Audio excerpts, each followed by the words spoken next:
Hello everyone. आज daily current affairs में 24 अप्रैल का करंट अफेयर्स हम लोग डिस्कस करेंगे। और पीडीएफ मटेरियल आपको हमारे टेलीग्राम चैनल पर मिल जाएगा, तो वहां से आप इसे कलेक्ट कर लीजिए। और साथ ही साथ यूट्यूब चैनल को लाइक करिए और सब्सक्राइब करिए। आज जो भी पेपर वाइज जो इम्पोर्टेंट आर्टिकल्स हैं इन्हें हम देख लेते हैं। उनका कुछ आर्टिकल्स पे हम फर्दर डिस्कशन करेंगे। तो जीएस पेपर 1 की बात कर लें तो दो लोगों की मृत्यु हुई है, जिसमें कि एक है रतन थियम। ये एक थिएटर में काम कर थिएटर आर्टिस्ट थे, और इसके अलावा ये डायरेक्टर भी रह चुके हैं नेशनल स्कूल ऑफ ड्रामा के। उनका निधन हुआ है। फिर ओजी ऑसबर्न, ये म्यूजिशियन थे। इसके अलावा पैका रिबिलियन क्या सिग्निफिकेंस है, क्या इसका फ्रीडम स्ट्रगल में योगदान है, और अभी क्या विवाद चल रहा है, ये है। विटामिन डी का जो लेवल होता है नियोनेटल में, उनका क्या इम्पैक्ट होता है आगे जो न्यूरो डेवलपमेंट कंडीशंस होती हैं इस पे। फिर इसके अलावा आईसीएमआर का और एड फैल्सी वैक्स का एक मतलब इनके बीच जो है वो एग्रीमेंट होने जा रहा है। आईसीएमआर जो है वो इस वैक्सीन को ज्यादा से ज्यादा बनाने के लिए वर्क करेगा, क्योंकि बताया गया है कि ये मलेरिया के खिलाफ काफी जो है वो इफेक्टिव वैक्सीन है। फिर इलेक्शन कमीशन ने जो है वो प्रिपरेशन स्टार्ट कर दी है वाइस प्रेसिडेंट के इलेक्शंस के लिए। और कर्नाटका में जो है वो सर्वे कराया जाएगा, कास्ट सर्वे। और इसके अलावा एक टेम्पल कार के पासेज को लेके मद्रास हाई कोर्ट का एक निर्णय आया है, वो हम देख लेंगे कि क्या है। और महाराष्ट्र में की बात करें तो महाराष्ट्र का स्पेशल पब्लिक सिक्योरिटी बिल 2024।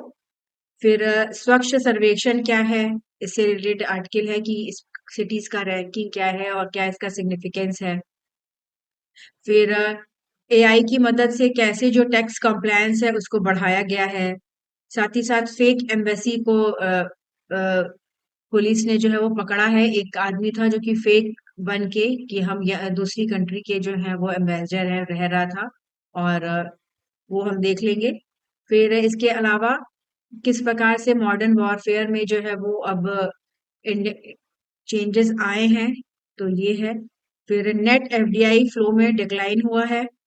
इसके अलावा क्रिटिकल मिनरल्स में क्या कंडीशन है, इसको हमें देखना है। फिर ब्रह्मपुत्र रिवर पे डैम बन रहा है, इंडिया की तरफ से भी और चाइना की तरफ से भी। जो चाइना का डैम बन रहा है वो उसके अभी रिसेंटली अनाउंसमेंट हुआ है। तो उसकी वजह से क्या क्या प्रॉब्लम्स इंडिया को फेस करनी पड़ सकती हैं, साथ ही साथ बांग्लादेश को भी। और इंडिया और चाइना के बीच में टूरिस्ट वीजा जो है वो रिज्यूम हो जाएगा, 2020 में से बंद कर दिया गया था। फिर स्पोर्ट्स की बात कर लें तो 13th edition of Durand cup ये स्टार्ट हो गया है, तो हम इसे भी देखेंगे। सबसे पहले बात कर ले रतन थियम। ये एक रिनाउंड थिएटर लेजेंड थे। इनकी जो है वो मृत्यु हुई है, 77 ईयर्स के थे ये। इन्हें पद्मश्री दिया गया था 1989 में। और इनके जो मेजर वर्क थे वो थे चंद्रवायु, उत्तर प्रियदर्शिनी, उरुभंगम, अंधा युग, इन सब पे इन्होंने काम किया था। और ये नेशनल स्कूल ऑफ ड्रामा के डायरेक्टर भी रहे थे 1980s में। और इन्होंने अपने जो प्लेस हैं उसमें ट्रेडिशनल मणिपुरी सॉन्ग्स को जो है वो स्थान दिया था। और इन्होंने अपना जो पद्मश्री है वो 2001 में लौटा दिया था प्रोटेस्ट के तौर पे, कि जो nationalist socialist council of Nagaland है उसका जो उसके साथ जो सेंटर का डिसीजन था कि सीज फायर को एक्सटेंड किया जाएगा, उसको देखते हुए। तो ये इनके काम थे। फिर दूसरे हैं ओजी ओसबर्न। ये एक प्लेबैक सिंगर थे और ये काफी कंट्रोवर्शियल भी रहे हैं।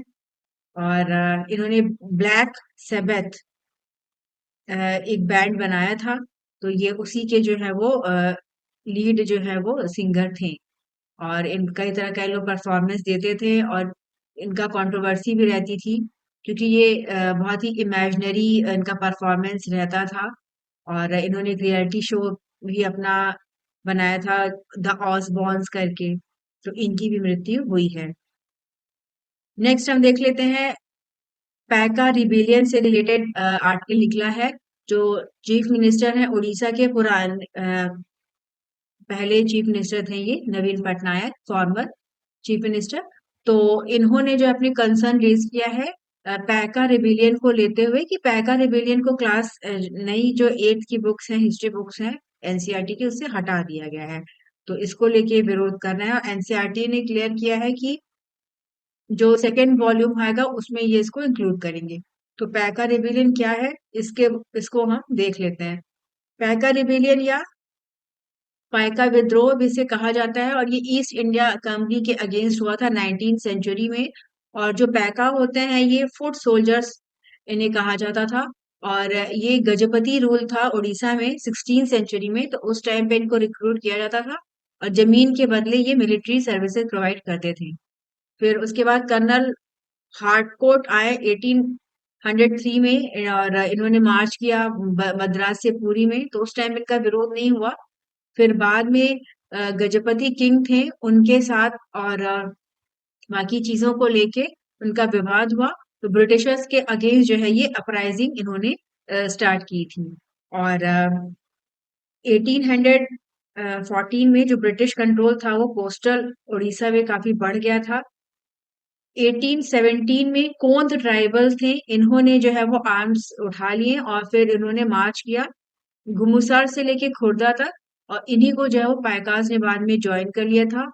और उनके जो लीडर थे वो थे बख्शी जगबंधु विद्याधर महापात्र ब्रह्मावर रे।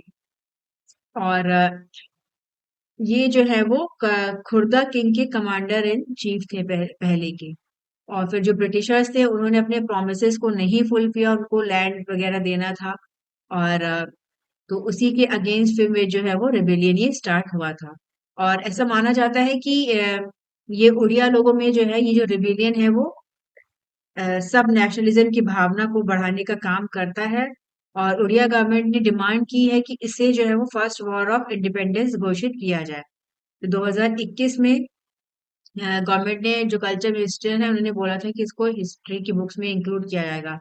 और इसको सबसे अर्लीस्ट जो है वो रेजिस्टेंस माना जाता है against British rule in India.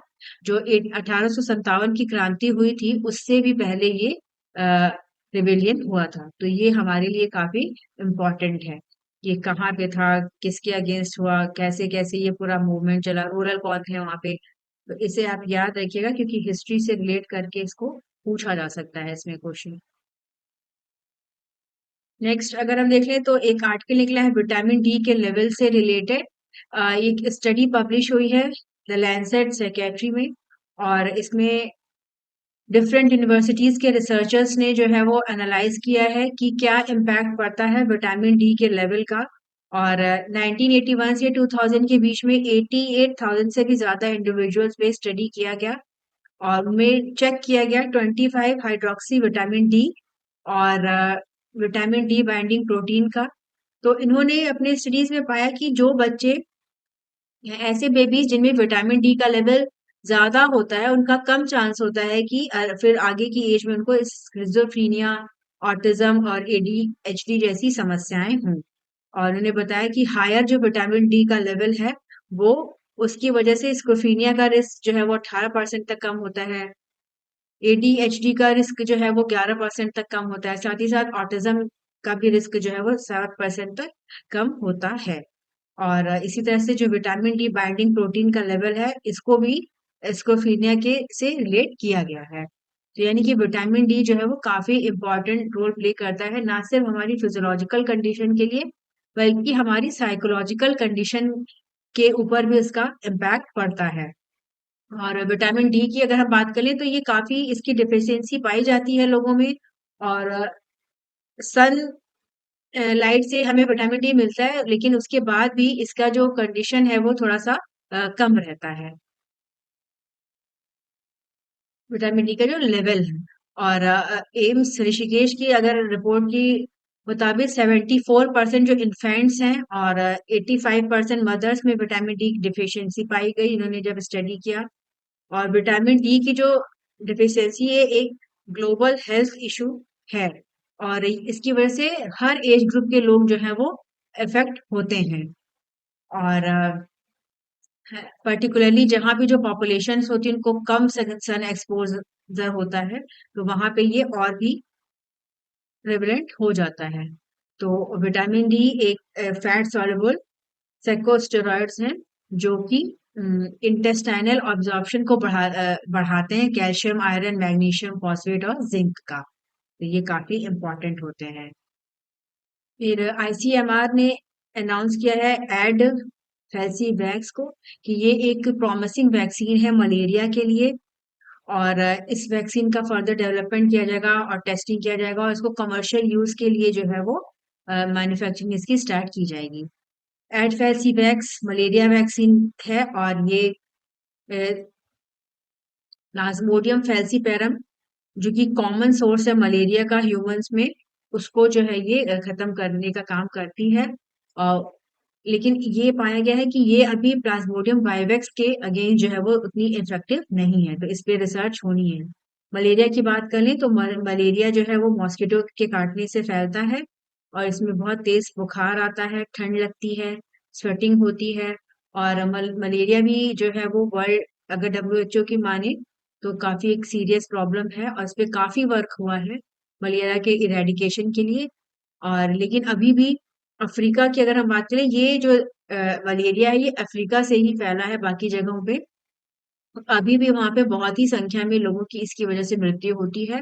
95% cases जो रिपोर्ट हो रहे हैं वो वहीं के हैं। और मलेरिया से जो रिलेटेड डेथ्स हैं ये भी अफ्रीकन कंट्रीज से ही ज्यादातर होती है।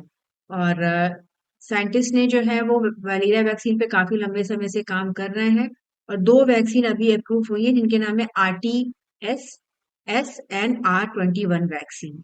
और लेकिन अभी इसको पाया गया है कि ये सिर्फ 75% तक ही एफिशिएंट है। तो ये जो नई वैक्सीन है एडफेल्सीवैक्स, माना जा रहा है कि ये चूंकि डीएनए रिकॉम्बिनेंट टेक्नोलॉजी का यूज करके इसको बनाया गया है, तो ये काफी इफेक्टिव साबित हो सकती है, और आने वाले टाइम में इसका जो यूज है वो बढ़ने की उम्मीद होगी। फिर वाइस प्रेसिडेंट ने इस्तीफा दे दिया है, जगदीश धनखड़ जी ने। और इलेक्शन कमीशन ने अनाउंस किया है कि अब ये प्रिपरेशन स्टार्ट कर दी है ऑफिस ऑफ वाइस प्रेसिडेंट के इलेक्शन के लिए। और इलेक्शन कमीशन को अंडर आर्टिकल 324 ये मैंडेटरी है कि वो जो है वो इलेक्शन कराएं। और इसके लिए जो रूल्स हैं वो presidential and vice presidential elections act 1952 से गवर्न होते हैं। और जो वाइस प्रेसिडेंट है इनका ये राज्यसभा के एक्स ऑफिशियो चेयरमैन होते हैं। और इनके लिए जो बैलेट जो होता है इलेक्टोरल रोल, उसमें दोनों राज्यसभा और लोकसभा के इलेक्टेड और नॉमिनेटेड मेंबर्स दोनों ही वोट करते हैं। और जो इनका नॉमिनेशन है उसको जो है वो 20 इलेक्टार्स जो है वो पहले प्रपोज करते हैं, फिर बाद में और 20 जो है वो उसको आगे फर्दर बढ़ाते हैं। तो अब चूंकि इन्होंने इस्तीफा दे दिया है उपराष्ट्रपति ने, तो जल्द से जल्द जो है वो वाइस प्रेसिडेंट का इलेक्शन जो है वो कराया जाएगा। तो chief justice of India B R Gavai इन्होंने अनाउंस किया है कि ये एक बेंच फॉर्म करेंगे। और क्योंकि इलाहाबाद हाई कोर्ट में जस्टिस यशवंत वर्मा जो है इन्होंने पिटीशन दायर किया है, और उन्होंने चैलेंज किया है इन हाउस इंक्वायरी प्रोसीजर को। और ये जो इन हाउस इंक्वायरी हुई थी, ये इसके पहले जो चीफ जस्टिस थे संजीव खन्ना, उन्होंने करवाई थी। और जो इन पे आरोप लगे थे कि इनके घर से जले हुए नोट बरामद हुए थे, तो इस पे इंक्वायरी हुई थी, और पैनल ने कहा था कि इन्हें अपना रिजिग्नेशन दे देना चाहिए। और लेकिन इन्होंने कहा था कि हम नहीं देंगे। तो फिर आगे अभी जब मॉनसून सेशन स्टार्ट हुआ है, तो इनके अगेंस्ट जो है वो मोशन लाया गया है, और नोटिस के 100 से ज्यादा लोकसभा के मेंबर्स और 50 से ज्यादा राज्यसभा के मेंबर्स ने साइन करके इस प्रोसेस को आगे बढ़ाया है। तो इन्होंने इलाहाबाद हाई कोर्ट में अपील की है कि क्या ये जो इंक्वायरी प्रोसीजर है, ये इनका कहना है कि एक एक्स्ट्रा कॉन्स्टिट्यूशनल जो है वो मैकेनिज्म है, और जिसके द्वारा जो जुडिशरी है वो अटेम्प्ट करती है पार्लियामेंट की अथॉरिटी को कम करने का। तो चीफ जस्टिस ने बोला है कि इस मैटर को देखेंगे, और इस पूरे जजेस की बेंच जो है वो उस पे निर्णय लेगी। और ये जो इन हाउस इंक्वायरी पैनल है, इसमें जो है वो आर्टिकल 124, आर्टिकल 218 इसको लेके जो है वो बातें कही गई है। आर्टिकल 124 की अगर हम बात करें तो ये डील करता है establishment and constitution of supreme court. और आर्टिकल 218 जो है ये इसमें जो है वो application of certain provisions relating to high court and supreme court, ये जो है वो है बातें। तो अब इनको देखना होगा कि क्या जो है वो कोर्ट अपना इस पे निर्णय लेती है। फिर Maharashtra special public security bill 2024, इसको लेके भी कंसर्न रेज किए जा रहे हैं। ये बिल वहां पे पास कराया गया है और वहां के चीफ मिनिस्टर ने बोला है कि ये जो बिल जो लॉ है ये इसका मिसयूज नहीं होगा और ये अनलॉफुल ऑर्गेनाइजेशंस और ऐसे नक्सलाइट्स ऑर्गेनाइजेशंस को ध्यान में रखते हुए बनाया गया है। और ये माओइस्ट जो लोग काम करते हैं उनको टारगेट किया गया है इसके थ्रू। लेकिन बात हो रही है कि इस बिल का मिसयूज हो सकता है क्योंकि इसमें अनलॉफुल टर्म इंक्लूड किया गया है जिसका काफी ब्रॉड जो है वो मीनिंग हो सकता है। और इसमें ये है कि किसी भी व्यक्ति को अगर पाया गया कि उसने लिखित तौर पे या मौखिक तौर पे किसी ऑर्गेनाइज गवर्नमेंट ऑर्गेनाइजेशन के अगेंस्ट कुछ कहा है या फिर उसकी बातों से किसी प्रकार का डेंजर है पब्लिक ऑर्डर में, पीस में मेंटेन करने में, तो उसकी गिरफ्तारी हो सकती है और उसको जो है वो बिना वारंट के अरेस्ट किया जा सकता है और 2 से 7 साल की सजा तक का इसमें प्रावधान है। साथ ही साथ 2 से 5 लाख का फाइन भी उस पर लग सकता है। और बेसिकली ये 48 नक्सल फ्रंटल ऑर्गेनाइजेशंस हैं उनके अगेंस्ट ये एक्ट लाया गया है। तो सरकार का कहना है कि इस तरह का एक्ट जो है वो और भी स्टेट्स में है जैसे कि छत्तीसगढ़, तेलंगाना, आंध्र प्रदेश और उड़ीसा, उन्होंने भी इस तरह का पब्लिक सिक्योरिटी एक्ट जो है वो बना रखा है। और नक्सली की अगर हम बात करें तो ये जो टर्म होता है नक्सलाइट का ये नक्सलबारी से डिराइव होता है। नक्सलबारी वेस्ट बंगाल का एक गांव है जहाँ पे सबसे पहले 1967 में जो है वो वायलेंट अपराइजिंग हुई थी अगेंस्ट गवर्नमेंट। जो मार्जिनलाइज्ड लोग हैं उन वो और ट्राइबल लोग जो हैं उन्होंने जो है वो आर्म रेबिलियन शुरू किया था। तो वहीं से ये मूवमेंट जो है वो चला आ रहा है। फिर इनकम टैक्स डिपार्टमेंट ने कहा है कि इन्होंने एआई टूल का यूज करके और करीब 1 करोड़ से ज्यादा जो टैक्स पेयर्स हैं उनको जो है वो अपने टैक्स रिटर्न्स को अपडेट करने में एक सफलता पाई है। और बोला है कि इसकी वजह से जो है वो जो टैक्स रेवेन्यू है वो काफी बढ़ा है, 11,000 करोड़ का जनरेशन हुआ है टैक्सेस का। और इसमें मतलब एआई जो है वो टैक्सेस के कलेक्शन में भी एक इम्पोर्टेंट रोल प्ले कर रहा है। और इसके लिए जो स्कीम इन्होंने बनाई है इसका नाम है nudge, non intrusive usage of data to guide and enable.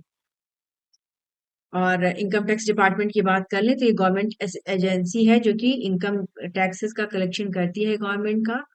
और ये जो डिपार्टमेंट की जो एक्टिविटीज हैं वो इनकम टैक्स एक्ट 1961 के द्वारा जो है वो गवर्न होती है। Central board of direct taxes ये एपेक्स बॉडी है जो कि रिस्पॉन्सिबल है policy formulation and administration of direct tax laws. फिर गाजियाबाद पुलिस ने उत्तर प्रदेश में जो स्पेशल टास्क फोर्स है उन्होंने एक एम्बेसी जो फ्रॉड तरीके से चल रही थी उसको डिसमेंटल करने का काम किया है। और वहां पे एक इंडिविजुअल थे हर्षवर्धन जैन जो कि अपने आप को एम्बेसडर ऑफ वेस्ट आर्टिका बता रहे थे और इन्होंने एक पूरी बिल्डिंग ले रखी थी और फर्जी डॉक्यूमेंट्स वगैरह ये यहाँ से रिलीज कर रहे थे, चला रहे थे। इन्होंने अपने आप को ग्लोब ट्रॉटिंग डिप्लोमेट घोषित कर रखा था। और वेस्ट टिका की अगर हम बात करें तो ये 2 नवंबर 2001 में बना था और इसे बनाने का काम किया था ट्रेविस मैकहेनरी ने। और इन्होंने क्लेम किया कि मैरी बर्ड लैंड जो है वो एक नई कंट्री है और इसका एक अलग पासपोर्ट है, अलग करेंसी है, अलग फ्लैग है और इनका मोटो है लीड बाय एग्जाम्पल। तो उनका नाम लेके ये यहाँ पे फेक एम्बेसडर बन के अपना काम कर रहे थे। फिर न्यू रिपोर्ट्स में बताया गया है कि जो नेट एफडीआई है इनफ्लो इंडिया में मई 2025 में है करीब 35 मिलियन डॉलर के लगभग है। और ये इन्होंने बताया कि कमी हुई है अगर हम मई 2024 से कंपेयर करें। साथ ही साथ अप्रैल के कंपैरिजन में भी जो है वो गिरावट आई है। नेट एफडीआई क्या है ये याद रखिएगा क्योंकि एग्जाम में पूछा जा सकता है। नेट एफडीआई कैसे कैलकुलेट होती है? जो ग्रॉस एफडीआई होती है इंडिया में जो टोटल फॉरेन डायरेक्ट इन्वेस्टमेंट होता है उसमें से माइनस कर दिया जा सकता है जो भी मनी बाहर भेजी जाती है फॉरेन कंपनीज के द्वारा जो इंडिया में ऑपरेट करती है, साथ ही साथ इंडियन कंपनीज जो अब्रॉड में इन्वेस्टमेंट कर रही हैं उनको भी माइनस कर दिया जाता है और इस तरह से नेट एफडीआई जो है वो निकाला जाता है। एफडीआई एक क्रूशियल कंपोनेंट है इकोनॉमिक डेवलपमेंट का और इसके थ्रू जो है वो टेक्नोलॉजी ट्रांसफर होता है, इंफ्रास्ट्रक्चर डेवलपमेंट होता है और ओवरऑल कंट्री की जो इकोनॉमिक ग्रोथ है वो बेहतर होती है। तो इसलिए जो है वो एफडीआई का जो फ्लो है वो ज्यादा से ज्यादा होना चाहिए, तभी हमारा प्रॉपर तरीके से विकास जो है वो इकोनॉमिक डेवलपमेंट जो है वो होता है। फिर कंसर्न्स रेज किए जा रहे हैं ब्रह्मपुत्र रिवर को लेकर। चाइना की जो गवर्नमेंट है उसने नया एक मैसिव हाइड्रो पावर प्रोजेक्ट जो है वो कंस्ट्रक्ट करेगी, बनाएगी डैम यारलुंग जांगबो रिवर पे, just before it enters Arunachal Pradesh. Arunachal Pradesh में उसकी एंट्री के पहले अरुणाचल प्रदेश में यहाँ पे सियांग में अ, ये एरिया पड़ता है और ये काफी बड़ा प्रोजेक्ट है। $170 बिलियन का ये प्रोजेक्ट है और ये इसको कहा जा रहा है कि बीजिंग का जो डेवलपमेंट है, तिब्बत का डेवलपमेंट करना है, उसके उसको गोल को पूरा करने के लिए ये किया जा रहा है और इससे 60 गीगावाट की इलेक्ट्रिसिटी जनरेट होगी और यहाँ पे 3 गॉर्जस डैम जो है वो बनाए जाएंगे। तो इसको लेके इंडिया और बांग्लादेश दोनों ने ही अपने कंसर्न्स रेज किए हैं और इंडिया में इस प्रोजेक्ट को कहा जा रहा है कि चाइना का ये जो प्रोजेक्ट है ये टिकिंग वाटर बॉम्ब की तरह काम करेगा और हमें इसके पहले ही जो है जो अपना डैम है वो बनाना है। इंडिया की तरफ से भी सियांग में एक डैम जो है वो बन रहा है, एनटीपीसी उस पे काम कर रहा है। तो अगर हमारा डैम बन जाएगा तो फ्लो जो वाटर फ्लो है उसको मेंटेन करने में हमें उतनी दिक्कत नहीं आएगी। तो ये काफी क्रूशियल सिचुएशन हो गई है। और ब्रह्मपुत्र रिवर की हम बात करें तो ये जो ब्रह्मपुत्र रिवर है ये यूनिक होती है, इसका जो वॉल्यूम है वो काफी बढ़ जाता है एंटर करने के बाद आंध्र प्रदेश में। इसमें कई सारी ट्रिब्यूटरीज जो है वो मिलती हैं और इसकी वजह से अक्सर इस रीजन में जो है वो बाढ़ वगैरह आता है। और जो ब्रह्मपुत्र रिवर है ये तिब्बत, इंडिया, बांग्लादेश यहाँ के लोगों का जो है वो मेजर वाटर सोर्स है और इसे तिब्बत में यारलुंग जांगबो कहा जाता है और ये तिब्बत ऑटोनॉमस रीजन में है। और जो हमारा इंडिया का जो डैम बन रहा है अरुणाचल प्रदेश में वो बन रहा है सियांग में और वहां पे से यारलुंग जांगबो रिवर जब फ्लो करती है तो इसे ब्रह्मपुत्र नाम जो है वो दिया जाता है। तो ये जो रिवर है ये काफी क्रूशियल है इंडिया, चाइना और बांग्लादेश तीनों के लिए। अब चूंकि चाइना वहां पे डैम बनाएगा तो हमारे लिए आगे आने वाले टाइम में प्रॉब्लम जो है वो हो सकती है।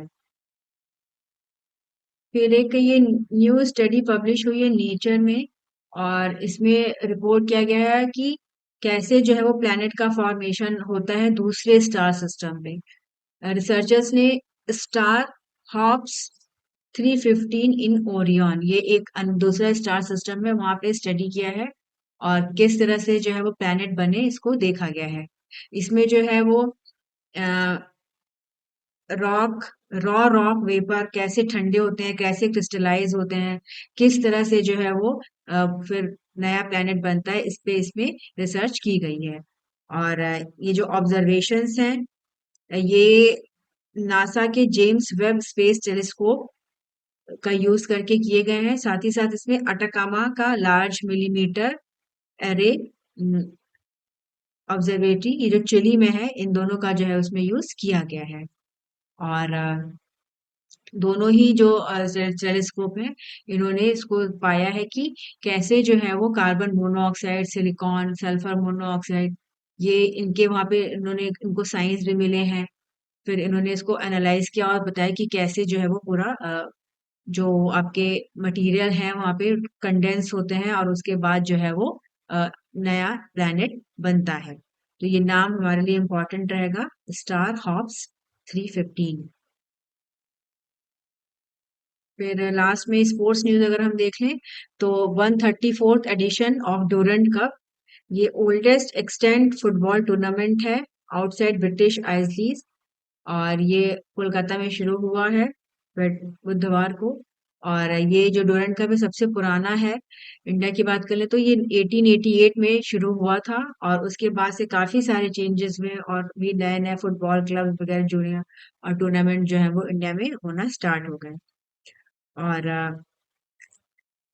ये वर्ल्ड की अगर बात करें तो तीसरा सबसे पुराना कप है, फुटबॉल टूर्नामेंट होता है और इसकी स्थापना हुई थी 1888 में। और सर मॉर्टिमर डुरंड इन्हीं के नाम पे इसको डुरंड कप कहा जाता है। और इन्होंने जो है वो डुरंड लाइन बनाई थी जो कि एक इंटरनेशनल बॉर्डर है between India Pakistan and Afghanistan. तो ये आज की सारी इंपॉर्टेंट न्यूज़ थी। और आप चैनल पे जाके चैनल को लाइक करिए और सब्सक्राइब करिए और टेलीग्राम से आप हमारा पीडीएफ मटेरियल ले सकते हैं।